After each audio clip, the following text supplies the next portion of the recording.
de voir l'essentiel de l'actualité monégasque. Nous avons rejoint à présent notre invité du week-end. J'ai à mes côtés Ferxel Fourgon. Bonjour. Bonjour. Merci Bonjour, de nous accorder cet entretien.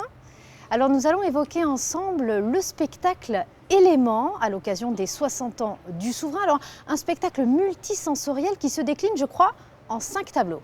Exactement. Alors déjà, pour revenir un petit peu à l'origine de ce spectacle, il faut d'abord noter que ce spectacle est à l'origine une idée. Et l'idée vient du curé de la cathédrale qui a eu un jour pu voir des images d'un spectacle un peu équivalent et qui a eu cette idée de dire pourquoi pas faire cela dans la cathédrale de Monaco. Alors, multisensoriel, pourquoi ? Eh bien parce qu'il y aura de la musique, il y aura des images, de la vidéo. Et on s'est basé évidemment sur un travail très important d'un des organistes titulaires de la cathédrale, Jean-Cyril Gandillet, qui musicalement a mis en place tout un programme qui va être agrémenté d'images, alors d'images un peu particulières puisqu'on va parler de mapping, on va parler de projection architecturale, on va se servir de la nef centrale de la cathédrale et on va aller dans tous les détails de l'architecture de la cathédrale pour essayer d'arborer des images, de mettre des choses belles dans ces cathédrales et la rendre encore plus belle et un peu faire voyager les personnes qui vont être présentes dans la cathédrale ce soir-là. Alors le fil conducteur de l'illustration est représenté par toutes les entités musicales de la principauté, c'est inédit. Exactement. Il me semble. Oui. Alors évidemment, il fallait faire quelque chose un peu exceptionnel. On a proposé ce projet pour le 60e anniversaire du prince souverain. Et on s'est dit, ça serait bien un peu que les forces vives de la principauté, musicales, et y compris techniques, puisque tout le spectacle n'est uniquement fait avec des personnes qui interviennent habituellement en principauté. Donc on a demandé aux institutions musicales, si elles voulaient bien participer à ce projet. Elles ont dit oui. Elles sont entrées dans le jeu, donc on va retrouver, il ne faut pas que je n'en oublie, parce qu'elles sont nombreuses, Oui. On va retrouver les petits chanteurs de Monaco, on va retrouver les organistes de la cathédrale, on va retrouver le chœur d'enfants de l'Académie de musique Régnier III, des musiciens, évidemment, issus de l'Orchestre Philharmonique de Monte-Carlo, avec Monaco Brass, avec le Quatuor Monoikos, et quelques membres de l'orchestre aussi qui vont venir participer. Dans le chant aussi, évidemment, la présence des chœurs de l'Opéra de Monte-Carlo.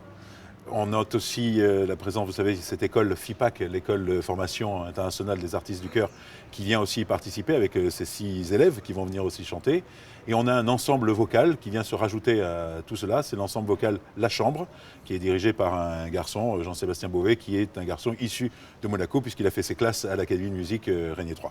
Environ 150 musiciens et chanteurs. Exactement, ça de fait renommée 116 chanteurs et plus une trentaine de musiciens. De renommée internationale, Voilà. finalement. Oui, puisque finalement, ils ont, certains d'entre eux, beaucoup sont solistes aussi et viennent donc se mêler à cette foule musicale. Voilà. Pourquoi le choix s'est porté finalement sur la cathédrale ? On se rappelle des 50 ans du souverain qui avait été célébré finalement sous forme de garden party.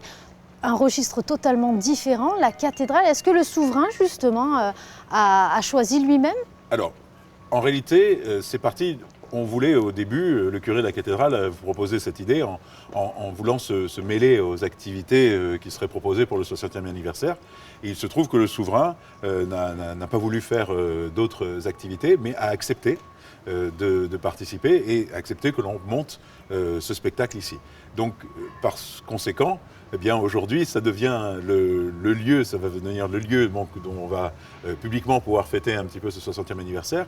Et on l'a voulu, tout à l'heure, et ça vous avez repris les 5 ateliers, les 5 plateaux qui vont se succéder. Et l'idée, c'était de trouver un lien entre l'Église et le souverain. Et le lien parfait, c'est le thème de la sauvegarde de la création.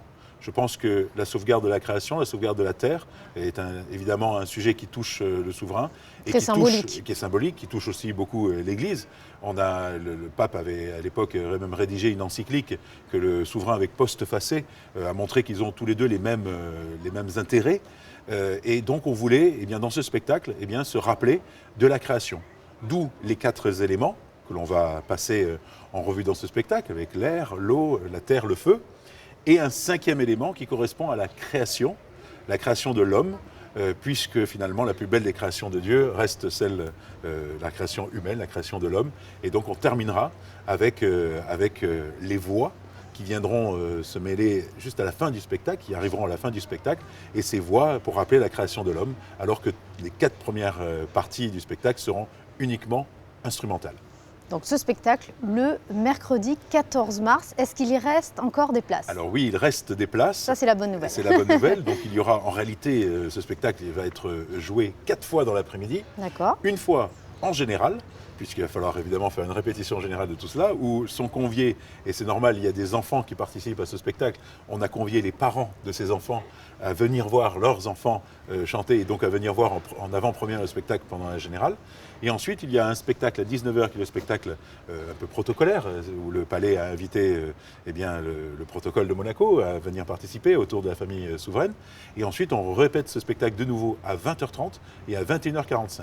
Alors 20h30, je sais que ce jour, il n'y a plus de places disponibles. D'accord. Il reste des places à 21h45 et je pense savoir qu'elles seront en distribution à la mairie mardi prochain pour les personnes de nationalité monégasque, mais également pour les résidents de la Principauté. Eh bien, en tout cas, nous serons au rendez-vous. Merci beaucoup, Ferxel Fourgan, de cet éclairage, pour nous avoir accordé cet entretien. Merci à vous. Et si vous n'avez pas la chance de pouvoir assister à ce spectacle sur place, sachez qu'un reportage complet vous sera proposé dès le lendemain dans votre journal de 19h. Alors, soyez au rendez-vous. Quant à nous, nous nous quittons sur la météo. Très bon week-end à tous.